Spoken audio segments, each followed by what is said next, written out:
September 7th, 1973, 5:58 a.m. Frank Lucas pushed open the glass door of the 32nd Precinct station house on West 135th Street. No weapon, no backup, just a brown leather briefcase and a suit that looked like it cost more than most cops made in a month. The desk sergeant looked up from his coffee, froze, because everyone in that building knew who Frank Lucas was. And everyone knew you didn't walk into a police station at dawn unless you were turning yourself in, or you had a death wish. Frank didn't either. He walked past the desk, past the holding cells, past the bulletin board covered in mugshots, straight to the back staircase. The sergeant grabbed his phone. By the time Frank reached the second floor, 6 officers were watching from doorways, hands near their holsters. Frank stopped at a wooden door with frosted glass, knocked twice. Inside, Captain Raymond Towns, 28 years on the force, 3 citations for bravery, 0 idea what was about to happen, looked up from his desk,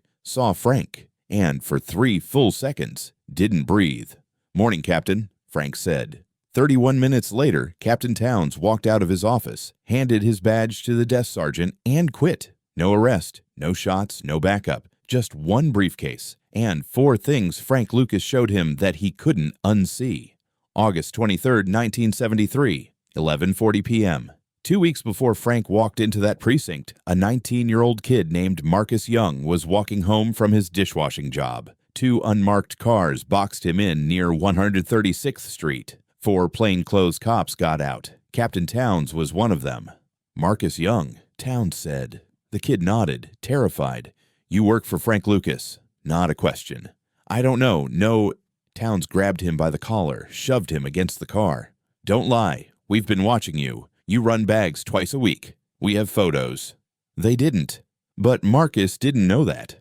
"Tell us where Frank keeps his product," Towns said. "Tell us when the next shipment comes. You do that, you walk. You don't, you're looking at 10 years. Marcus was shaking. He wasn't even a runner. He washed dishes. But Frank Lucas had paid for his grandmother's medicine once when the pharmacy wouldn't extend credit. So Marcus made a choice. "I don't know nothing," he whispered. Towns smiled. Wrong answer. They arrested him, planted 2 bags in his jacket, booked him for intent to distribute. Bail, $50,000. Marcus sat in a cell for 3 days, praying, crying, wondering how his life had ended before it started. On the 4th day, the charges disappeared. No explanation, just a clerk who said, "You're free to go." On the courthouse steps, Illinois Gordon was waiting. "Frank wants to see you." In Frank's office above the club, Marcus told him everything. The stop, the threats, the planted drugs. Frank listened without interrupting. When Marcus finished, Frank opened a drawer. $500. "Go see your grandmother," Frank said. "Take her to dinner. Don't come back to this neighborhood for 2 weeks." "Mr. Lucas, I didn't—" "I know," Frank said. "That's why you're leaving." After Marcus left, Illinois spoke quietly. "Towns has been dirty since 1967. Lucchese family, everyone knows it." Frank turned to the window, looked down at 135th Street. "Everyone knows," Frank said slowly. "But nobody proves." He turned back. "Get me everything." Back of a deli on Mulberry Street, Captain Towns walks in, walks out 2 minutes later, coat pocket heavier, same time next week, every week, for 6 years. NYPD evidence room, 2 kilos of heroin logged in Tuesday morning, gone by Wednesday, case dismissed Friday. Towns signed the transfer form, federal raid scheduled for a Lucchese warehouse in the Bronx. 4 a.m. By 3:30 a.m., the warehouse was empty. Someone made a phone call. Marcus Young, 19 years old, wrong place, planted evidence. Towns thought nobody was watching. He was wrong. For 2 weeks, Frank's people followed Towns like he was a science experiment. They photographed cash pickups, meetings with Lucchese captains, a second apartment in the Bronx under a fake name. They interviewed 5 people Towns had framed. They copied deposit records showing payments into an account registered to his brother-in-law. By September 6th, Frank had a file 3 inches thick. Every dollar, every frame job, every dirty move, enough to destroy Towns. But Frank didn't go to Internal Affairs. He didn't call a reporter. He went to the source. September 7th, 1973, 5:58 a.m. Frank knocked on Towns's door. "Come in," Towns said through a mouthful of bagel. Frank stepped inside, closed the door. Towns looked up. His face went white. "Lucas." His hand moved toward his desk drawer. "Top right," Frank said calmly. "You can pull it, but you won't shoot me in your own office. Too many witnesses downstairs." Towns' hand stopped. Frank set the briefcase on the desk, opened it. Inside were 4 folders, photographs, bank statements, documents. Towns stared at them like they were snakes. "That's you," Frank said, sliding the first folder forward. "Meeting with Carmine Tremonti, taking envelopes from Johnny Dio. 6 years of Tuesdays." He opened the second. "That's your deposit history. 43 payments. Total, $278,000. None of it from your city paycheck." Third folder. "That's the apartment in the Bronx. Your brother-in-law's name on the lease. You use it to meet women who aren't your wife." Towns tried to speak. "That's not, my brother-in-law rents that place, not me. His name on everything. You can't prove." Frank pulled out the 4th folder, opened it slowly. Inside were photocopies of deposit slips, handwritten, Towns' handwriting, 43 times. "Forensics confirmed it," Frank said quietly. "Your hand, your signature, every deposit." The room went silent. Towns slumped back in his chair. "What do you want?" he whispered. Frank sat down across from him. "I'm giving you a choice," Frank said. "You take that briefcase, you walk out of this building in the next 30 minutes. You resign, you disappear." He leaned forward. "Or I take this to the New York Times, then Internal Affairs, then the FBI. By Monday, your face is on the front page. By Tuesday, your wife files for divorce. By Wednesday, you're indicted. By next month, you're in Rikers with men you arrested." Towns' hands were shaking. "I can fight this. I can—" "You can't," Frank said, "because I didn't come here to negotiate. I came here to give you an exit before the door closes." He stood. "You've got until I reach my car." Frank walked to the door, stopped. "That kid you framed," Frank said. "Marcus Young. He told me you said he'd do 10 years. You're lucky I'm only asking for your badge." He left the door open. Frank walked down the stairs, past the 6 officers who were still watching. But halfway down, Officer Jackson stepped into his path. Big guy, former linebacker, hand on his holster. "Captain says you need to stay," Jackson said. "For questioning." The hallway went quiet. Frank looked at him. Didn't blink. "Captain resigned 2 minutes ago," Frank said calmly. "Check his desk." Jackson frowned, reached for his radio. "Captain Towns, you copy." Static. Then a different voice crackled through. "Jackson, Captain just walked past my desk, left his badge. He's gone." Jackson's hand dropped from his holster. Frank walked past him, down the rest of the stairs, past the desk sergeant who'd stopped pretending to read, out the front door, into his car. He sat there, watching.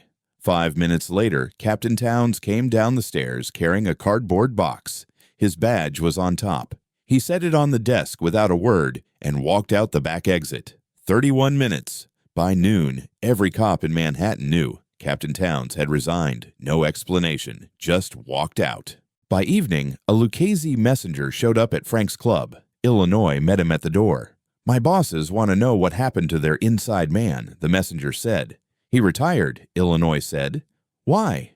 Illinois smiled. "Health reasons. The kind where keeping your health means losing your badge." The messenger left. The Lucchese family never asked again. 3 weeks later, a reporter from the Amsterdam News found Frank outside his club. "People are saying you walked into a police station unarmed and made a captain quit." "True." Frank lit a cigarette. "I had a conversation with him." "About what?" "Career options." She laughed. "Come on, what really happened?" Frank looked at her. "Sometimes the best way to win isn't to fight," he said. "It's to show a man a mirror and let him see what he's about to lose if the fight continues." "You threatened him." "I didn't have to," Frank said. "I just showed him the math."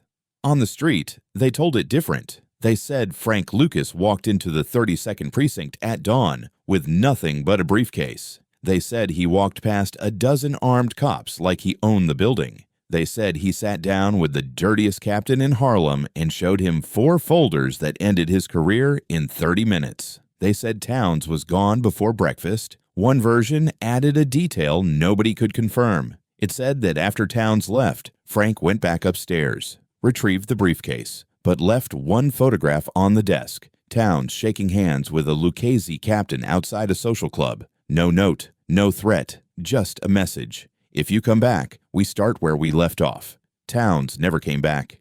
He moved to Tampa, got a job as a security guard, lived quiet, lived small, lived like a man who'd narrowly escaped something worse than prison. Because he had. September 7th, 1973. Frank Lucas proved something that morning. You don't need a gun to walk into a room full of armed men. You just need to know more about them than they know about themselves. And you need to make one thing very clear. The cost of fighting you is higher than the cost of walking away. 31 minutes, 4 folders, 0 bullets, and a career built on dirty money collapsed like it was made of smoke. Because the most dangerous weapon Frank Lucas carried that morning wasn't in his hand. It was in his briefcase. And the scariest words Captain Towns heard weren't, "You're under arrest." They were. Forensics confirmed it. Your hand, your signature, 43 times. Because in that moment, Towns understood something every corrupt cop eventually learns. You can hide from the law, but you can't hide from a man who's been watching you for 6 years. And when that man walks into your office at dawn with proof of everything you've done, you don't fight, you resign, and you pray he doesn't change his mind before you reach the state line.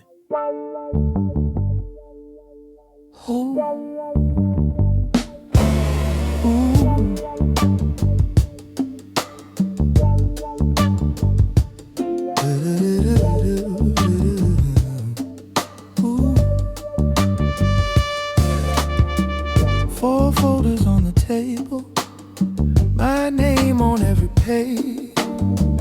Coffee ring on the corner, like a target, like a stain. They say the camera caught me, but I was home that night.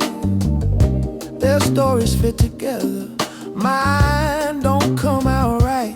One call, 31 minutes till dawn at the precinct door. Clock hand crawling, heart still in it, but the tide's running out on the floor. One call, 31 minutes, every ring feels harder to stall. Cold deadline in the hallway ticking. 4 folders, one call.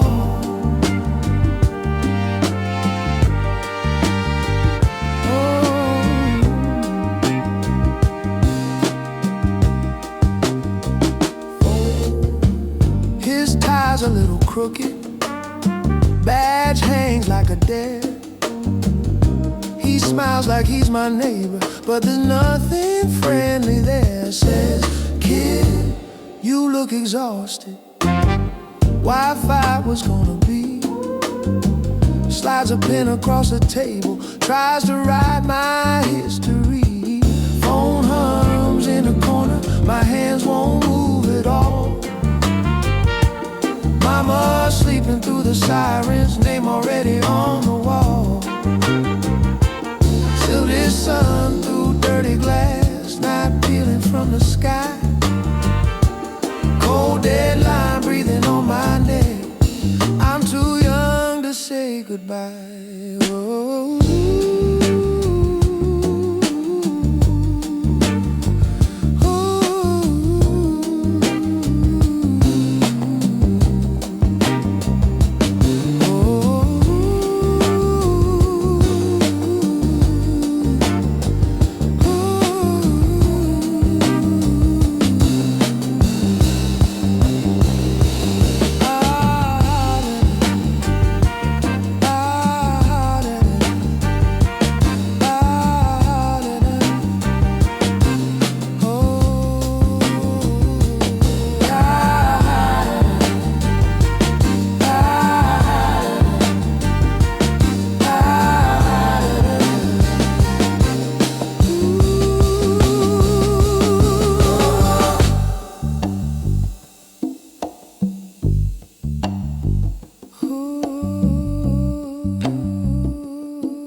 Sky the color of old blues, steam from the graves, curling round my worn shoes. Your name like a ghost, still stuck on my tongue. Hallway paint peeling, where our story came undone. This sigh's louder than a gun, echoes banging off these walls, one by one. Your whispered name still running through my blood. I wear what I've done like a badge on a box in the mud. Silence louder than a gun.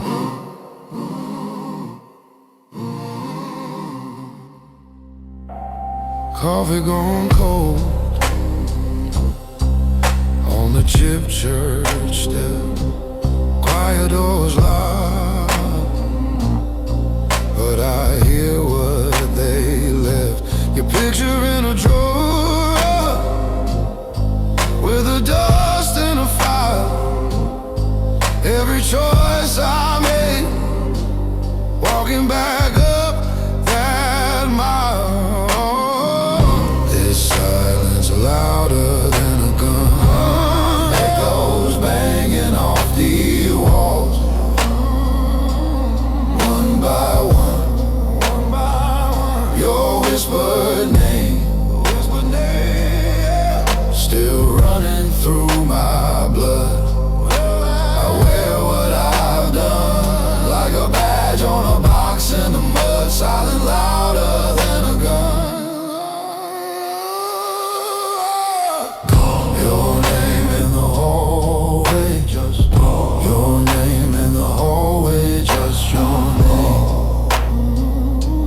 Just your name, just your name. Consequences don't fade, consequences don't fade, they stay. Your name in the hallway, your name in the hallway, just your name in the hallway, just your name, just your name.